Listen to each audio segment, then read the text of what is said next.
Salut, c'est Émilie et Mélanie sur le podcast de la patate chaude. Un podcast de Solipulse, engagé auprès des assos pour les aider à développer leur communication et leur levée de fonds. Alors que vous soyez bénévole, salarié ou les deux, cette pause sonore s'adresse à toutes les assos.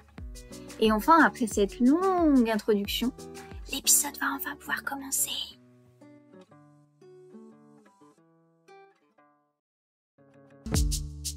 Donc bonjour Frédéric, je suis ravie de t'accueillir dans la patate chaude. Aujourd'hui on va parler image et son. Est-ce qu'avant de se lancer tu peux te présenter? Je te laisse te présenter. Bonjour Émilie, ravi d'être là. Et donc ravi de faire un des tout premiers podcasts de la patate chaude, c'est ça? Exactement. Génial. Et donc d'inaugurer cette machine, cet enregistreur de son. Donc je suis Frédéric Aublet. Je suis dans le monde audiovisuel depuis 20 ans, 2003.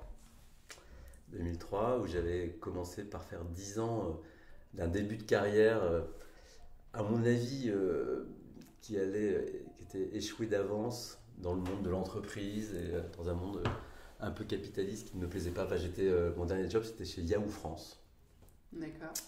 Mais dans les 3 dernières années de cette carrière chez Yahoo France, me trottait dans la tête de travailler dans le monde de l'audiovisuel à un métier que j'avais très clairement identifié, qui était directeur de production. Directeur de production, c'est le job dans les films qui organise le tournage, gère le budget, organise le tournage, gère l'équipe, toute l'équipe technique. D'accord. Et donc c'est ce métier-là que j'ai commencé à faire en 2003, en faisant des films de fiction, donc pour le cinéma, et en commençant très tôt à faire des films pour les entreprises, donc les fameux films corporate, institutionnels, donc les films qui ressemblent à ceux dont on va beaucoup parler ce matin pour les associations, pour sensibiliser, vendre, promouvoir, etc. Et du coup, tu t'es formé sur le tas? Alors, je me suis formé, j'ai fait une formation, c'est une vraie reconversion, j'ai fait une reconversion en bonne et due forme, en faisant... en 2003, donc je quitte Yahoo, et je proclame à tout le monde que je veux devenir directeur de production. Et des oreilles l'entendent, et un matin, le téléphone sonne, et on me dit « Tu veux toujours être directeur de production ?» Bah oui, bien sûr. Et on me propose d'être directeur de production sur un court-métrage de fiction. Donc là, c'est un saut dans le vide phénoménal. Phénoménal et passionnant, parce que il se trouve que c'est un milieu très, très accueillant et qui laisse la possibilité aux nouveaux d'arriver, de se former. On a le droit de dire je ne sais pas dans ce métier. Et donc je suis arrivé, j'ai relevé le défi en disant beaucoup je ne sais pas, mais il y a beaucoup de gens qui m'ont expliqué ce que je ne savais pas, et j'ai appris comme ça, et j'ai pu faire une formation en 2004, en février 2004. J'ai fait 4 mois de formation à la production exécutive et direction de production. C'était génial de retourner à l'école en fait. Et de là, en sortant de là, pour le coup, j'ai eu très rapidement beaucoup de contrats, j'ai fait beaucoup de films de fiction. Et c'est aussi là donc, que j'ai commencé à faire des films corporate et institutionnels.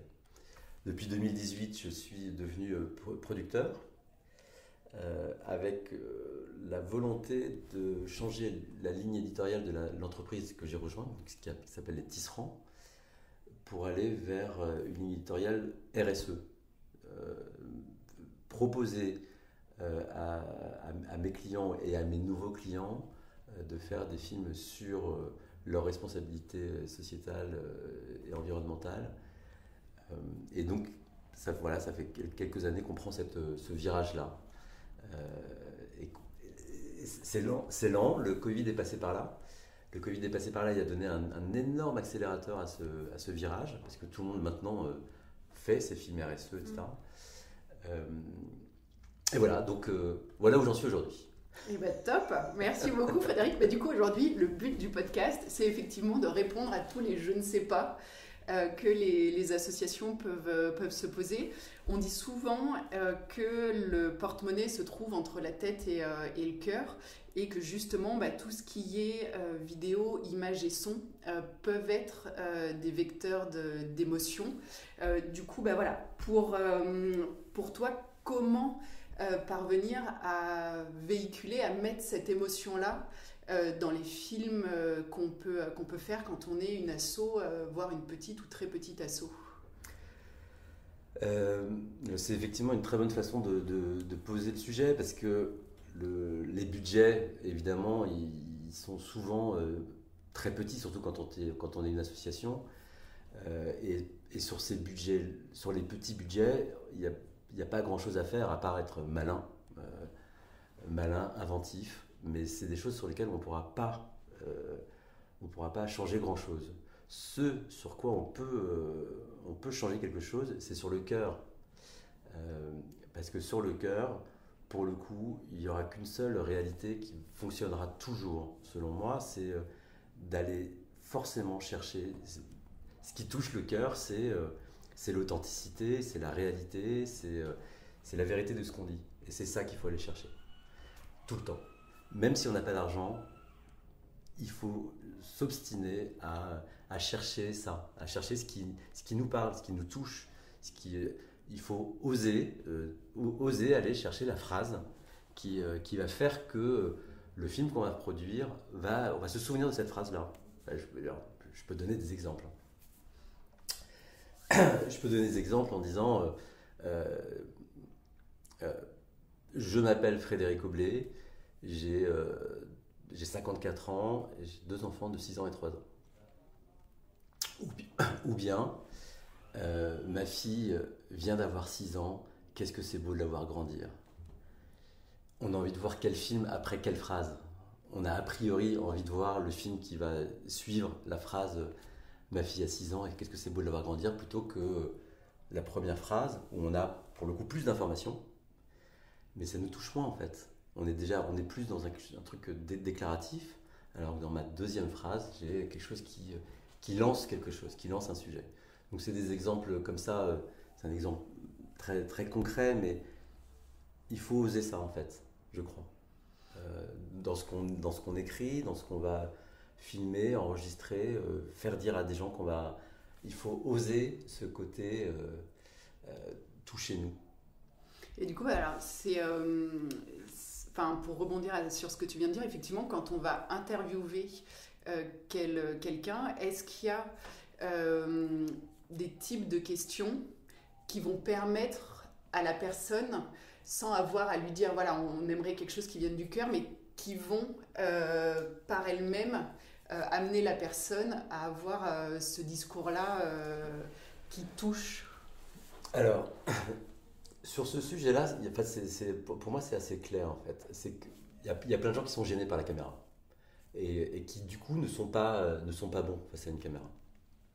Et pour le coup, d'autres qui arrivent à l'oublier. Et le but du jeu, après, tout le monde n'est pas capable de délivrer un message qui vient du cœur. C'est ça qu'on appelle d'ailleurs dans notre métier les bons clients. On peut se retrouver à filmer un PDG d'un très grand groupe et il ne va pas nous toucher.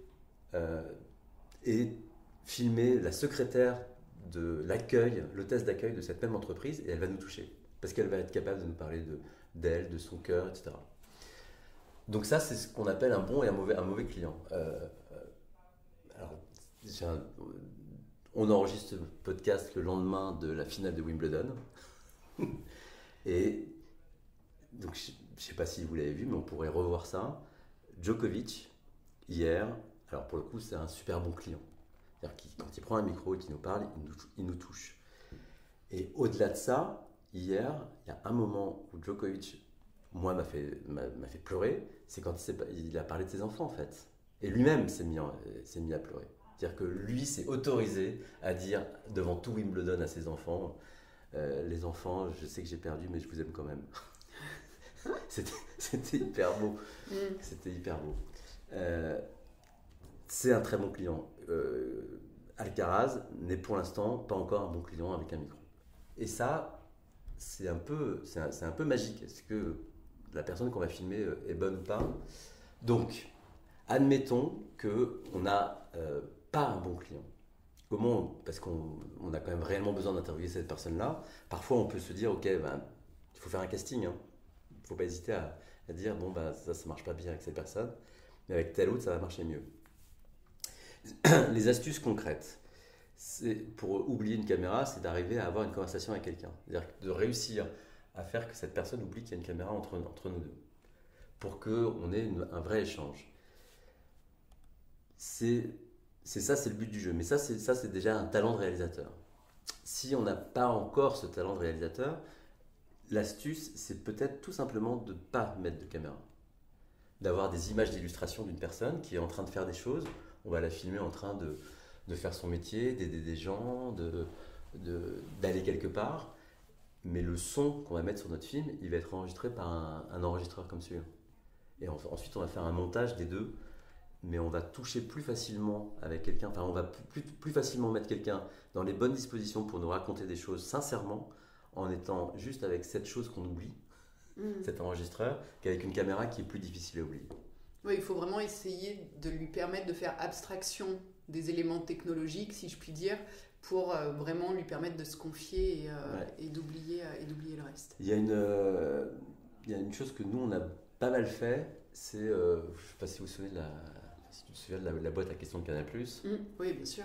Qui avait un écran d'ordinateur qui posait des questions qui étaient des questions des téléspectateurs qui s'adressaient à des stars. Nous, on a beaucoup utiliser ce système pour faire des films institutionnels où des gens des entreprises répondaient à des questions non pas posées par un réalisateur ou par un intervieweur, mais par cet écran de télévision. Et ils oubliaient systématiquement la caméra. Même s'ils étaient face à une machine plutôt qu'à un être humain. Oui, mais justement, parce qu'ils arrivaient à oublier la caméra qui était juste au-dessus. Ils répondaient, alors c'est un exercice qu'on faisait souvent à plusieurs, on mettait plusieurs personnes dans un canapé.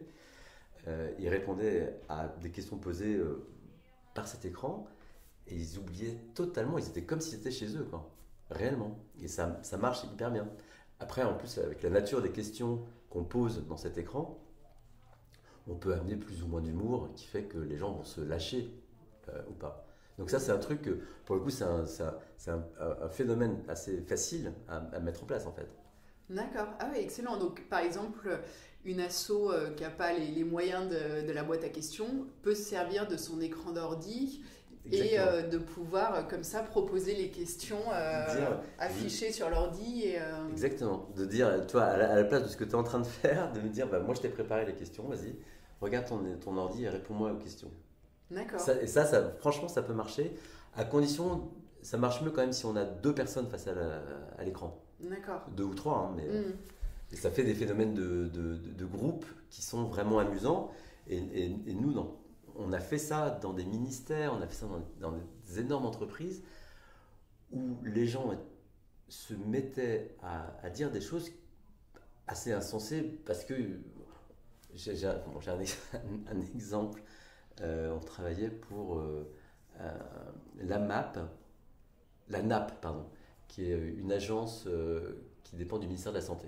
Donc c'est que des consultants qui travaillent sur comment améliorer le service des urgences, comment diminuer le temps Et dans notre boîte à questions à nous, on avait posé des questions du type pouvez-vous nous citer les 5 derniers ministres de la Santé?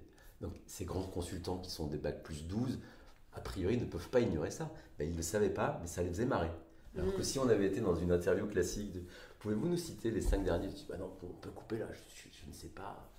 Voilà, c'est des phénomènes comme ça qui font que du coup la com interne elle ne ment plus, elle est drôle, quoi. Elle est drôle, elle est authentique, elle est sincère.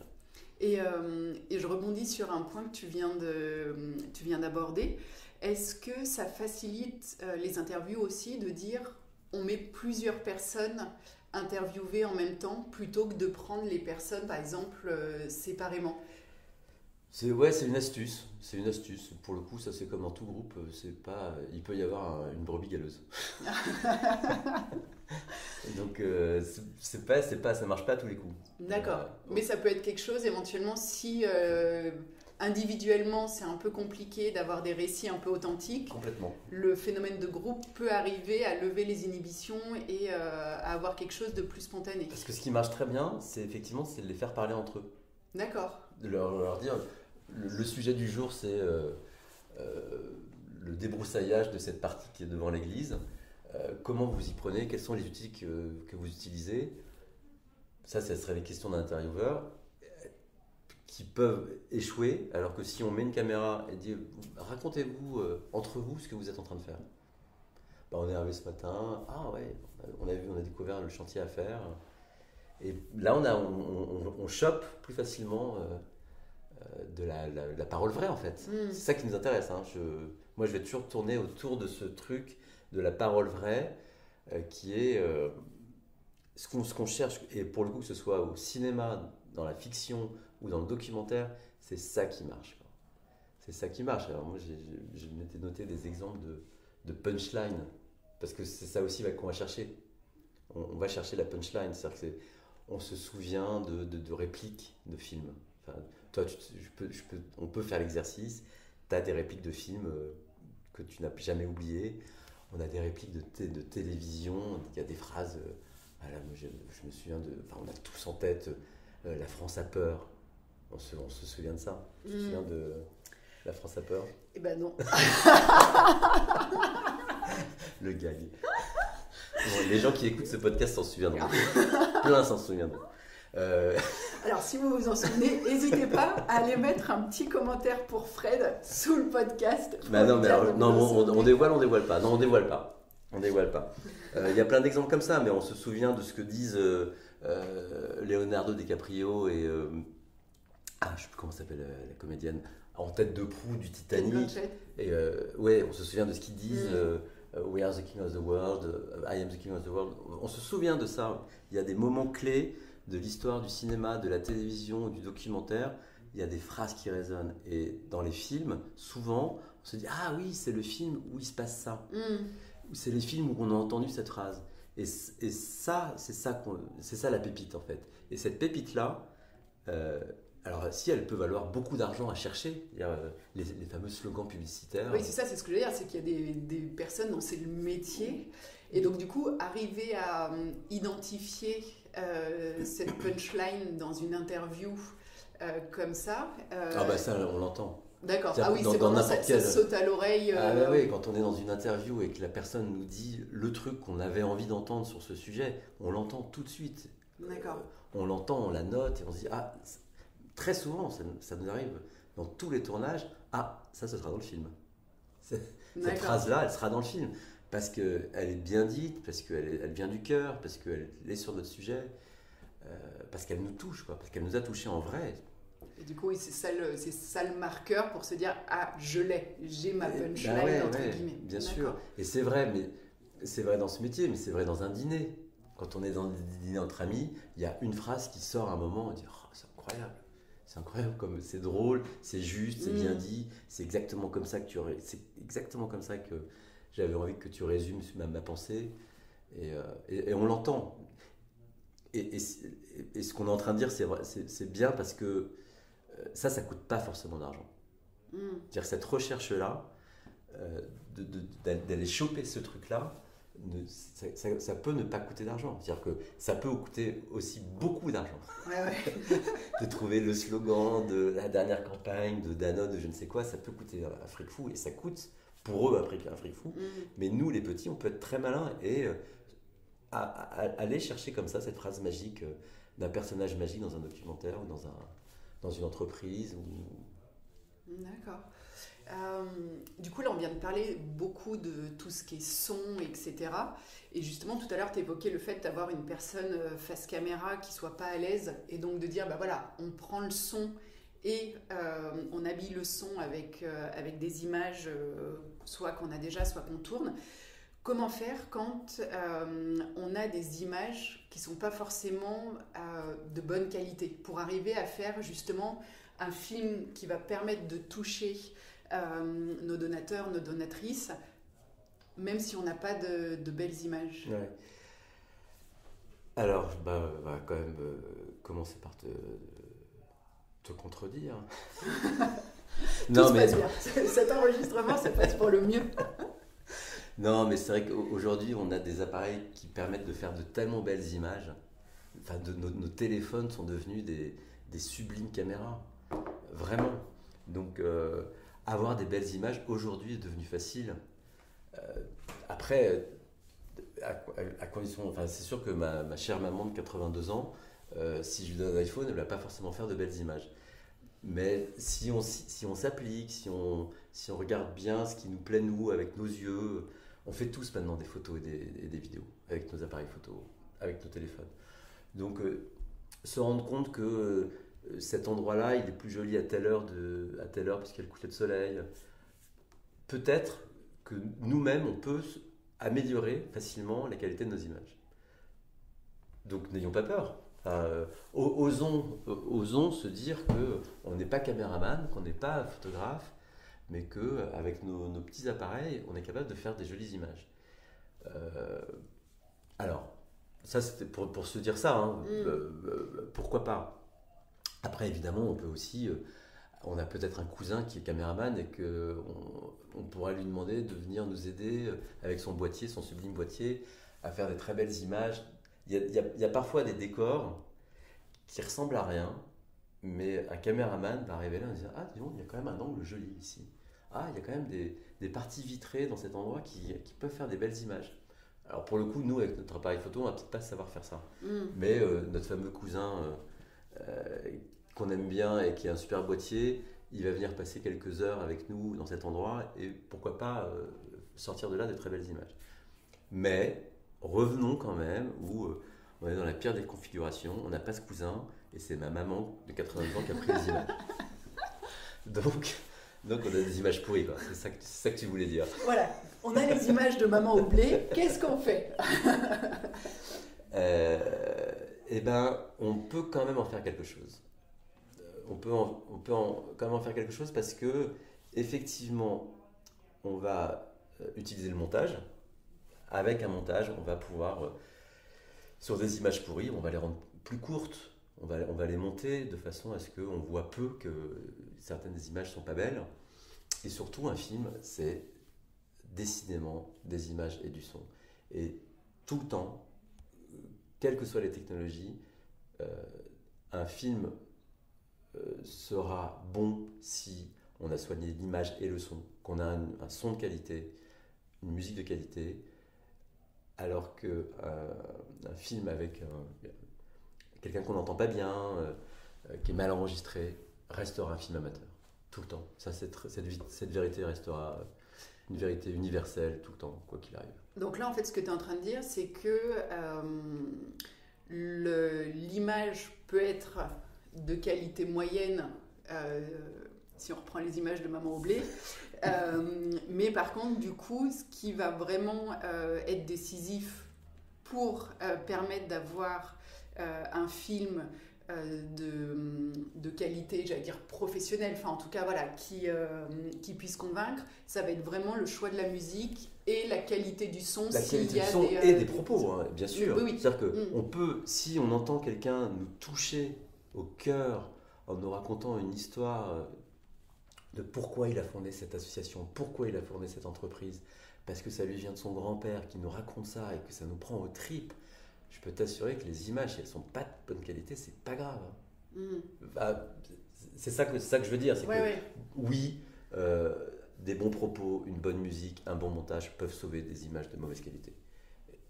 Ça n'est pas grave. Alors, ça n'est pas grave, d'autant que ne nous disons pas qu'on ne peut pas faire de film parce qu'on n'a pas les moyens de faire des belles images. D'accord. Parce que cet appareil, là, celui qu'on a devant nous, il coûte 300 €. Alors qu'une caméra, ça ne coûte pas 300 €, ça coûte forcément des milliers d'euros. Une caméra vraiment de très bonne qualité qui permet de faire du cinéma. Et encore après, il faut savoir s'en servir. Ouais, alors que là, c'est devenu à portée d'usage de tout le monde. D'accord. Et alors du coup, par rapport à ça, il y a deux questions qui me viennent. Je les pose comme ça et puis après, je te laisse y répondre dans l'ordre que tu veux. Si on n'a pas du tout de vidéo mais qu'on n'a que des photos, est-ce que c'est possible de faire quelque chose sans que ça ait l'impression d'être une présentation PowerPoint, enfin un diaporama? Et la deuxième question, c'était par rapport au choix de la musique. On a beaucoup parlé de la parole, du discours. Après, tout ce qui est bande-son, est-ce que tu as des conseils par rapport au choix? Alors déjà, sur la première question, aujourd'hui, en 2023, on continue d'avoir des clients, des grands groupes qui nous commandent des films en nous disant voilà les photos de l'année, débrouillez-vous avec ça, mais faites-nous vraiment un joli film, quoi. Et bonne chance. Et bonne chance, et merci. Et on voudrait voir la version lundi. De large. Donc oui, aujourd'hui, il existe plein de systèmes, pour le coup, qu'on peut acheter qui ne coûtent pas très cher, qui permettent d'animer des photos. D'accord. De faire un montage presque automatique avec des photos, et y compris des photos moches. D'accord. Et là, parce que je t'assure que dans les clients, donc que je ne citerai pas, quand on reçoit leurs photos, ils disent c'est pas possible, vous voulez pas qu'on utilise ces photos quand même? Si, ben avec ça, désolé. Et on arrive à les mettre, et je peux te montrer les films, ça passe. D'accord. Donc oui, on y arrive. On y arrive. Et puis évidemment que c'est ça, on va faire un super choix de musique qui va faire que quand on va regarder le photomontage de l'événement en question, on va se souvenir, ah oui, c'est le photomontage sur lequel ils ont utilisé telle musique, c'était génial la musique. On va se souvenir de ça, et puis on se souviendra qu'au milieu il y avait des photos un peu pourries, mais c'est pas grave. Donc oui, ça, on sait faire, pas de problème, et donc ça coûte pas cher, hein. On est d'accord là-dessus. Et donc j'ai totalement oublié la deuxième question. Bah, tu as commencé à y répondre. C'était par rapport au choix de la musique, oui. Justement, pour faire vivre à la fois les images et les propos. Ouais, alors là aussi, bon ça c'est un vrai, le choix de la musique c'est un vrai talent. Et je l'ai effectivement pas dit tout à l'heure dans les films amateurs, mais pour le coup qui sont même pas forcément des films amateurs, on voit encore beaucoup de films institutionnels où le monteur il a été chercher une musique dans une liste qu'on lui a proposée, et il a choisi une musique, les fameuses qu'on appelle les musiques d'ascenseur là, qui sont épouvantables, que je déteste entendre et qui pour moi connotent réellement un film. C'est-à-dire quand je vois un film avec une musique comme ça, choisie à la va-vite en fait, ça écorche mes oreilles, alors que aujourd'hui il existe de plus en plus de fournisseurs de musique, soit gratuites, ça existe, soit payantes pas très cher. Donc je peux citer Artlist par exemple, où il y a des abonnements très bon marché, réellement à 10 balles par mois, des trucs comme ça. D'accord. Où pour le coup on a un catalogue phénoménal, quoi. Donc soignons la musique, s'il vous plaît. Soignons la musique de nos films, c'est déterminant, c'est ça qui va faire que on va voir ce film autrement qu'un film amateur. Et on a parlé des cousins, on a peut-être aussi un cousin compositeur qui a lui-même déjà fait un truc et qui nous proposera de nous prêter, de nous donner, de nous l'arranger. On peut en parler avec lui en tout cas. D'accord. C'est un deuxième cousin. Toi, t'as une super famille. Hein.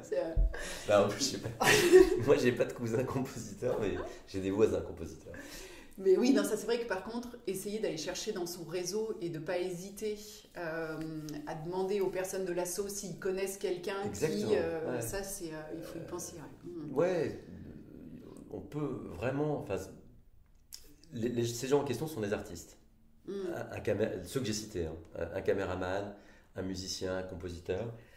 Ces artistes ont besoin de travailler, aiment travailler. Donc si le sujet les touche, si on leur demande gentiment de nous aider, c'est je ne voudrais pas me méprendre sur parce que c'est du travail. C'est du travail donc qui effectivement évidemment mérite salaire. Je veux pas dire qu'il faut que ces gens travaillent gratuitement, mais ces gens ont peut-être plus besoin de s'entraîner qu'un expert comptable a besoin de s'entraîner. D'accord. Voilà, sans dire du mal de personne. C'est ça que je veux dire. Et c'est important, donc n'hésitons pas à oser demander à y compris à des grands compositeurs. Hein. D'accord. Si on a, non, donc c'est pas le cousin, mais c'est le papa du cousin qui est un grand compositeur de films, on peut complètement, on risque une seule chose, c'est qu'ils nous disent non. Oui, et à ce moment-là, c'est pas grave. Ouais. Il nous aura dit non, on aura osé lui demander. Et puis il nous aura dit non, et puis c'est pas grave. Ou peut-être qu'il va nous dire non, moi je suis désolé, j'ai pas le temps, mais en revanche, j'ai découvert un jeune mec là, un jeune mec ou une jeune femme, qui sort de l'école et qui justement ça peut l'intéresser, ton histoire, parce que toi, ton asso, elle défend un sujet qui va le toucher, et pourquoi pas. Oui, et en plus, voilà, pour les assos, quand comme ça, elles sollicitent des professionnels, si elles sont en capacité d'émettre des reçus fiscaux, Du coup, ça peut être aussi Totalement. gagnant-gagnant, parce que ça peut être un don en nature de la part, que ce soit du compositeur, Exactement. du caméraman. Et en plus de ça, quand je dis qu'on appelle le cousin, rien n'empêche de rémunérer ce cousin. Enfin, mais lui expliquer le contexte, c'est-à-dire qu'on est dans le contexte d'une association, j'ai 100 balles pour toi, moi je fais ça.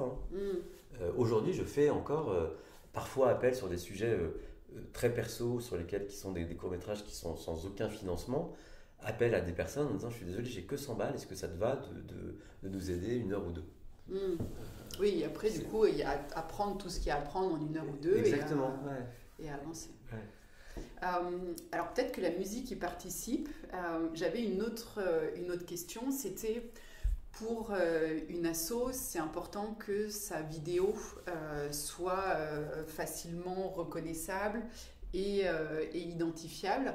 Et du coup, comment arriver à imprimer sa marque et à faire que sa vidéo soit facilement reconnaissable et identifiable par quelqu'un qui va en choper un morceau et qui va se dire « Ah mais oui, bien sûr, ça c'est à l'asso ». Je reconnais le format. Ouais. Exactement. En fait, les très bons exemples des dernières années sur ces histoires-là, c'est Brut et Combini. Il y a un format brut.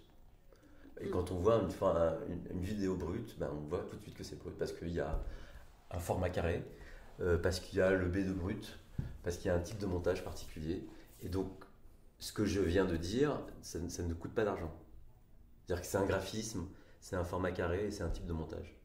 Donc avoir son format identifiable comme ça ne coûte pas d'argent. En revanche, c'est une invention en fait. Quel va être le format que nous on va inventer quelles que soient les astuces, tout ce qu'on va pouvoir trouver, ça restera toujours un petit coup de génie de trouver le truc qui nous démarque obligatoirement, parce qu'on est tellement nombreux maintenant à vouloir faire des vidéos qui sont vues par le plus grand nombre, évidemment qu'on est tous en train de chercher le petit truc qui va faire qu'on va se démarquer, quoi. Alors, à propos de se démarquer et toujours de cousins. Mais non, mais les cousins sont très utiles en fait. Il y a...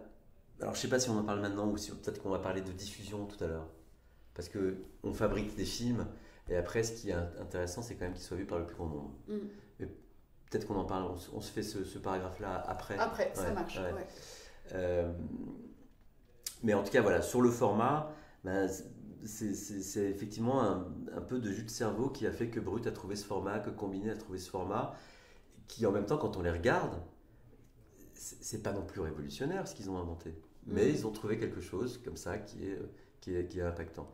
Si on regarde les formats de Yann Arthus Bertrand qui fait ses interviews sur un fond noir, c'est pas révolutionnaire. Quand on voit ces films-là, on les reconnaît. Oui, c'est vraiment... Et alors du coup, ce qu'il y a en filigrane de tes propos, c'est de choisir son format et surtout de s'y tenir. Exactement. Après d'une vidéo à une autre, et d'être dans la régularité.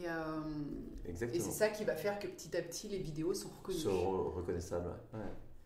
Et donc, effectivement, quand on parle de Yann Arthus Bertrand, c'est un fond noir. Ça peut être le fond qui ne changera pas. La façon. Il y a un podcast vidéo qui s'appelle Thinkerview. Je ne sais pas si tu vois. Oui. Voilà. Tu vois, le format vidéo, c'est rigoureusement le même cadrage, la même lumière, le même fond noir, tout le temps. Ce procédé très particulier de cet intervieweur mystérieux qu'on ne voit pas, qu'on ne fait qu'entendre. Voilà, c'est une invention, mais tu m'accorderas que ce n'est pas une invention einsteinienne, quoi. Oui, du coup, c'est vraiment de trouver... Mais en revanche, on n'en démord pas, quoi. Oui, on choisit, et là, du coup, j'allais dire pour une asso, ça coûte rien. Enfin, c'est vraiment d'essayer d'avoir un petit élément créatif, mais après, c'est vraiment... c'est vraiment pour ça que je donne tous ces exemples. C'est que oui, ça, c'est gratuit en fait. C'est gratuit de se dire, nous, ça va être ça, notre format. Ouais.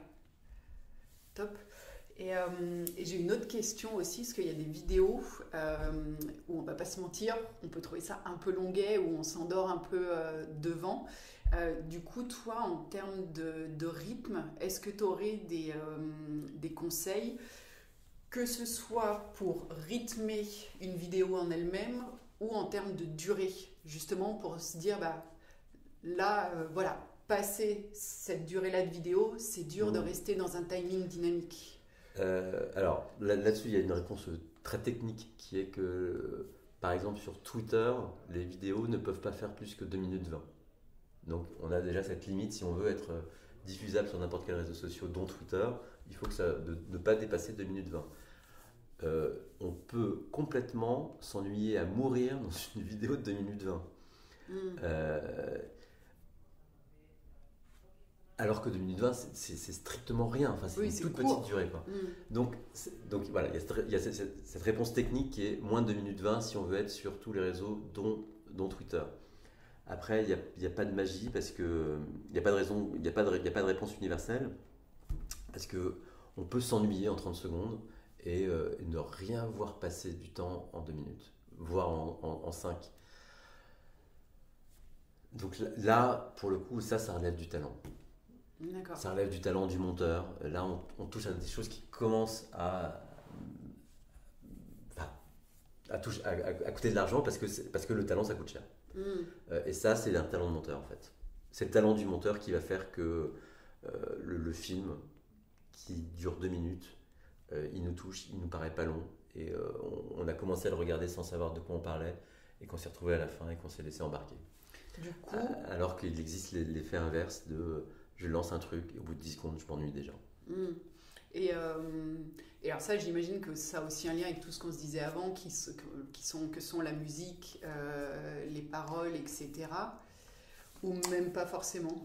Si, c'est la fameuse accroche, quoi.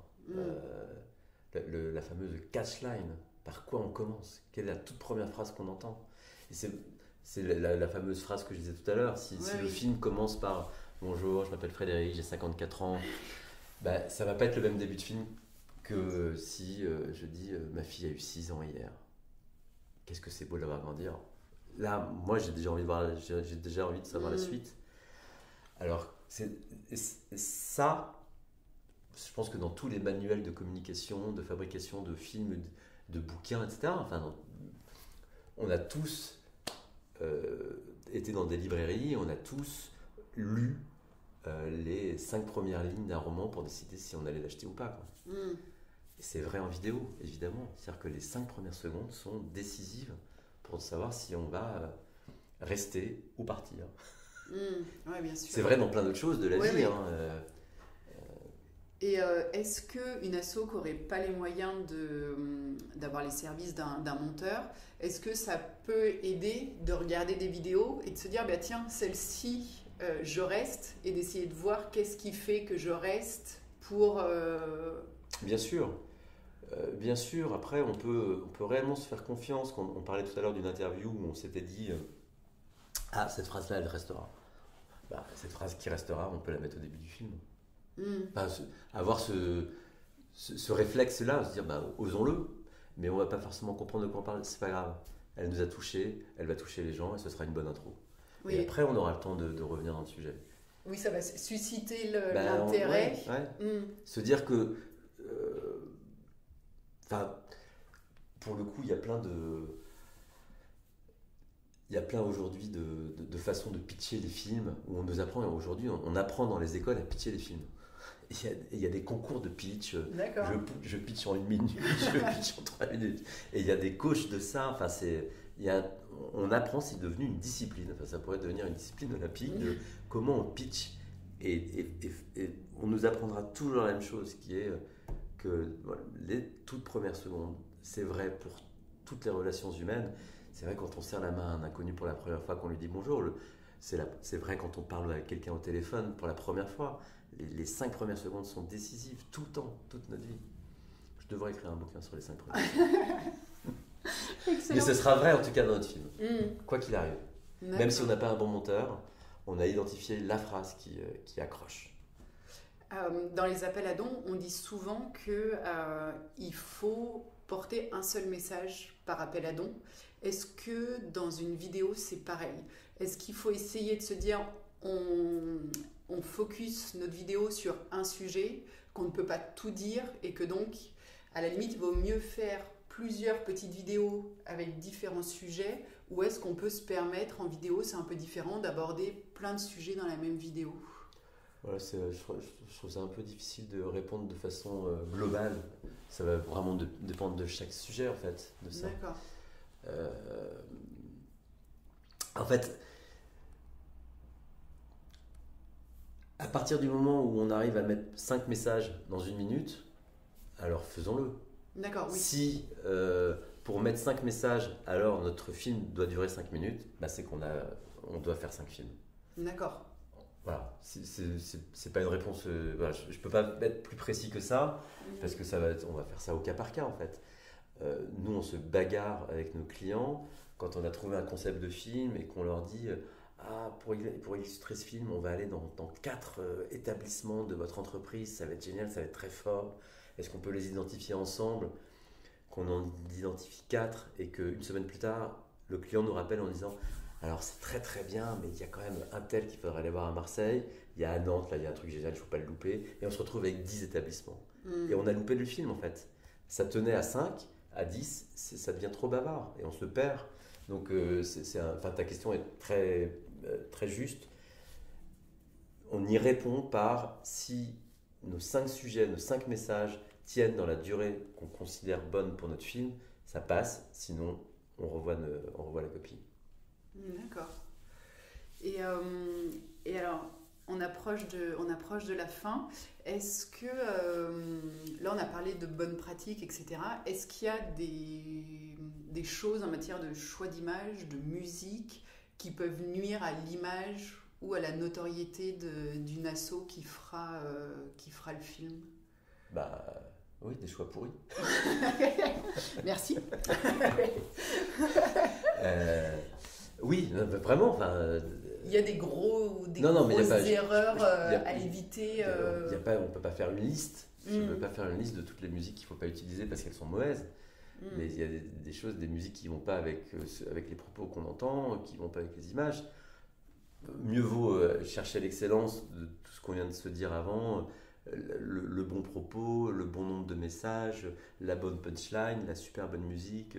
Tant qu'à faire une image avec un bon appareil, tourné au bon moment de la journée où on a une jolie lumière.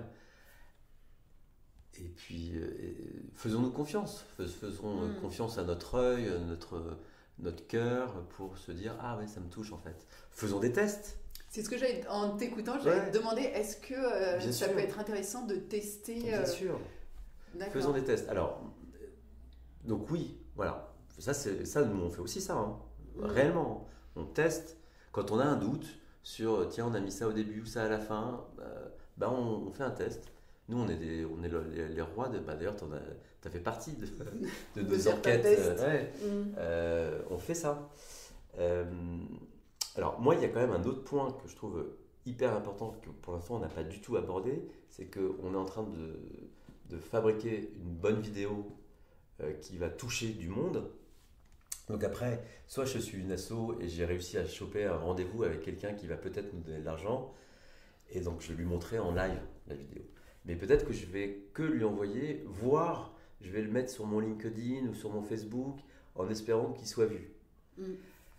Et là, on rentre dans un phénomène on a beaucoup travaillé, on a bien appliqué tous les bons conseils qu'on s'est donnés ce matin, on a une super vidéo, mais on a 300 personnes qui l'ont vue. Et ça, on le constate. Là, moi, je travaille pour une association en ce moment où je leur dis, vos vidéos, elles sont canons. Mais regardez, il y a 1000 personnes qui les ont vues, ça va pas. Ouais, la diffusion, il faut la travailler aussi. Trouver les astuces pour que nos films soient diffusés. Absolument, c'est hyper important. Enfin, c'est encore plus important que d'avoir une bonne vidéo. Et ça, c'est un sujet qui est beaucoup trop souvent négligé. Et y compris, nous, ça fait 20 ans qu'on fait des films pour les entreprises, que parfois ils dépensent beaucoup d'argent, mais zéro sur la diffusion, et qu'on voit les résultats des campagnes, je dis mais c'est dingue. vous avez fait tout ça et vous n'avez pas pris le soin de faire en sorte que beaucoup de monde voit ces films. Quand on est une asso et qu'on n'a pas les moyens de s'acheter de quoi diffuser largement, là aussi, il faut être malin. Alors, on revient à notre cousin. Le fameux. On revient à notre cousin, parce qu'il y a quand même un nouveau phénomène qui existe sur les réseaux sociaux, c'est les influenceurs. Les influenceurs, donc on appelle les youtubeurs, les influenceurs, les je sais pas quoi, les instagrammeurs, ces gens qui font la course à l'échalote de combien j'ai d'abonnés sur mon Instagram, sur ma chaîne YouTube, etc. Ils sont aujourd'hui, ce sont des personnes, c'est les nouvelles stars en fait. C'est des stars que toi tu connais pas, que moi je connais pas, mais eux ont 300 000, 400 000, 1 million de followers. Aujourd'hui, beaucoup de ces gens-là diffusent des choses qui n'ont aucun intérêt. Et par ailleurs, ces gens-là ont forcément des sensibilités. Donc selon les associations dont on parle, il y a peut-être parmi ces influenceurs des gens qui vont être sensibles à la cause que nos associations défendent. Et si on leur dit, tiens, tu as 300 000 followers, moi j'ai fait une petite vidéo, est-ce que tu veux pas t'associer à cette vidéo pour la diffuser sur ton réseau? Et blâme, 300 000 personnes qui voient la vidéo. Bon, là, c'est une image idyllique.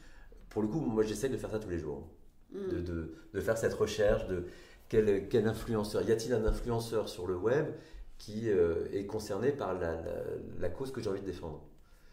J'ai beaucoup essayé de faire ça sur le climat. Pour l'instant, il y en a quelques-uns. Pas autant que j'aimerais. Mais c'est une vraie démarche intéressante à faire parce que, pour le coup, réussir à rentrer en contact avec un de ces influenceurs en leur disant, moi, je suis en train de lancer cette campagne, voilà ce que je défends, mon association fait ceci, fait cela, et je vois que tu parles un peu parfois de ce sujet, est-ce que tu veux qu'on en parle ensemble pour qu'éventuellement on t'associe à ça?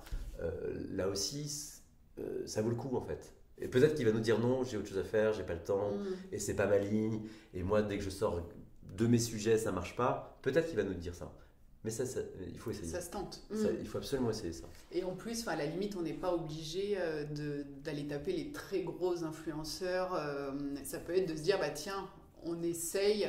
Je sais qu'il y a pas mal de marques, notamment, qui essayent de rechercher pas mal des micro-influenceurs qui ont des communautés déjà intéressantes, mais plus petites, mais qui du coup sont plus ouverts. Et ça fait aussi beaucoup plus de monde. Et parfois plus ciblés en plus, tout simplement. Ouais.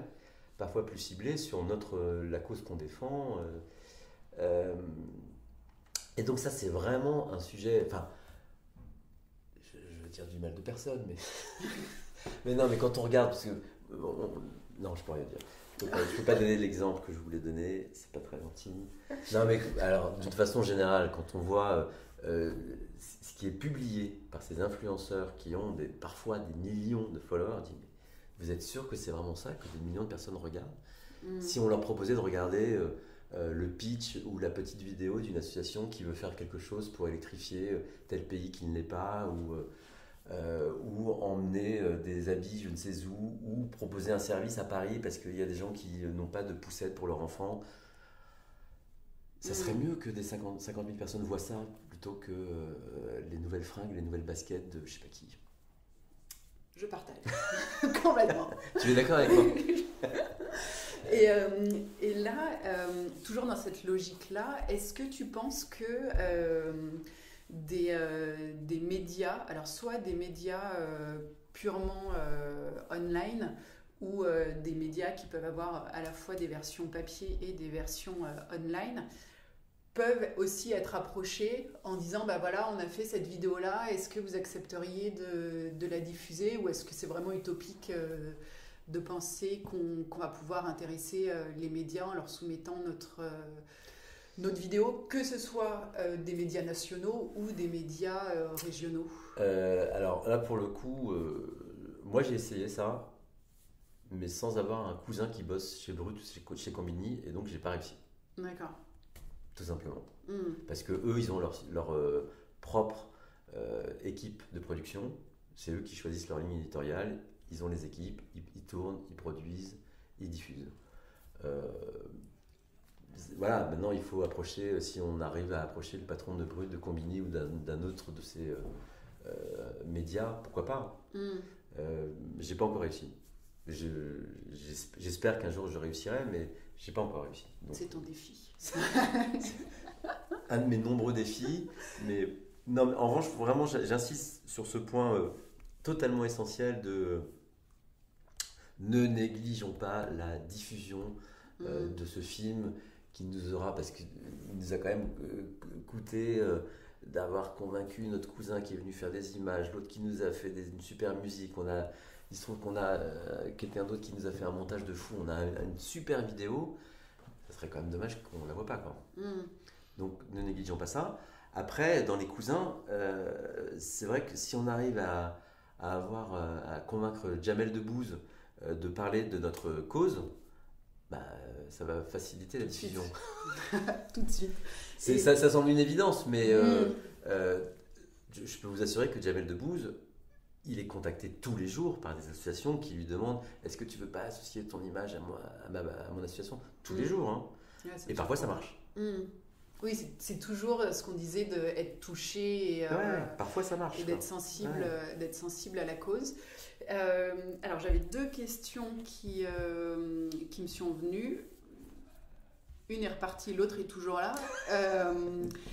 Des fois, il y a des concours de courts-métrages ou de choses comme ça. Est-ce que en présentant la vidéo de son asso, ça peut, si on a vraiment une belle vidéo, aider à sa notoriété et à sa diffusion, de se dire tiens, je la présente à ce concours, ou pas du tout? Alors franchement, non, je pense pas. D'accord, enfin, ok. Ces concours, ces festivals vont juger de la qualité, vont primer la qualité d'une vidéo. Mieux vaut passer. On peut le faire, hein. Si on est vraiment fier de notre vidéo, il y a des festivals de films corporate. Donc forcément que ça apporte un petit peu de notoriété à ces vidéos, mais il commence à y avoir beaucoup de festivals de films corporate, et souvent ils ont quand même une fâcheuse tendance à accepter tous les films et à primer tous les films pour que tout le monde soit content. Ah ok. Vraiment. Donc c'est bien, ça donne un tout petit peu de notoriété, mais je pense que mieux vaut passer du temps à essayer de trouver un autre moyen de diffusion plus malin pour que les films soient vus que de passer du temps à ça, parce que inscrire ces films coûte de l'argent dans ces festivals, donc non, je pense pas. Après, il y a des festivals de courts-métrages avec des catégories documentaires où peut-être que certains de ces films qui sortiront de ce podcast vous nous les envoyez, vos films, on compte sur vous, seront primables dans des festivals de courts-métrages de fiction et documentaire, pourquoi pas, ouais. D'accord, oui, mais en tout cas, c'est une partie artistique qui va pas... Ça jouera pas sur la notoriété. Ça marche. Et alors du coup, dernière question qui est un peu en marge de tout ce qui est très concret et pratique qu'on a vu jusqu'à maintenant, qui concerne tout ce qui est l'éco-production. Parce que là, tu es très engagé dans tout ce qui est environnement. Et du coup, comment arriver à mettre en lien nos engagements écologiques avec le fait de pouvoir faire des vidéos intéressantes. Alors oui, merci de parler d'éco-production, parce que effectivement ça me tient à cœur, parce que nous on s'est rencontrés par nos engagements citoyens pour l'environnement. En fait, dans ces années-là, je crois qu'on s'est rencontrés en 2018 et 2019. Moi, c'est le moment où j'ai décidé très concrètement que mes engagements citoyens de tous les jours doivent se retrouver dans mon travail. Donc c'est là que j'ai décidé de changer la ligne éditoriale de l'entreprise, d'une part, donc ça c'est pour le contenu, mais aussi dans la façon de faire. Et donc depuis, et de plus en plus, et avec de plus en plus de concentration, on éco-produit nos films. Donc éco-produire nos films, ça veut dire, c'est tout simplement d'appliquer les mêmes concepts qu'on a dans notre vie quotidienne, dans notre transport, dans notre alimentation, dans l'énergie qu'on utilise, dans un tournage, dans la fabrication d'un film. Donc si je dois me déplacer pour un tournage, comment je vais me déplacer en émettant le moins de CO2 ? Si je dois organiser un repas pendant le tournage avec des équipes, comment je vais faire en sorte qu'effectivement, je vais faire attention à choisir un restaurant éco-responsable, ou pourquoi pas imposer un menu végétarien parce que sur une fois ou 2 fois ou 3 jours, on peut se passer de viande alors qu'on ne l'est pas forcément.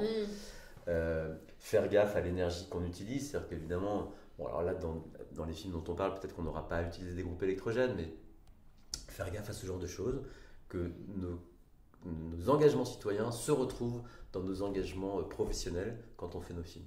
Donc moi je le fais en tant que producteur. Je trouve que je suis devenu ambassadeur du CNC pour sensibiliser tous les étudiants des écoles de cinéma, donc dans un très grand plan qui s'appelle Action Formation organisé par le CNC, où on est en train de former, de sensibiliser, je crois, 5000 étudiants d'ici 2024. Voilà, donc merci de m'avoir donné cette occasion de parler de ça, parce que ça me tient vachement à cœur, et que je crois que c'est très important de le faire aussi. Le monde audiovisuel émet 1,7 million de tonnes de CO2 par an. C'est énorme. C'est énorme, donc il s'agit de le baisser comme toutes les émissions de CO2 qu'on essaie de baisser. Et ce sera le mot de la fin. C'est le mot de la fin, très bien. Merci Émilie. Merci à toi Frédéric, c'était vraiment top. Du coup, tous ces conseils, j'espère qu'ils vous serviront. Et vraiment, n'hésitez pas à nous partager vos vidéos, on sera ravis de les découvrir. Et puis, à bientôt. Et de les commenter, et de les diffuser, et de les relayer. À bientôt, merci. Voilà, cet épisode est terminé. On vous dit à bientôt. D'ici là, prenez soin de vous.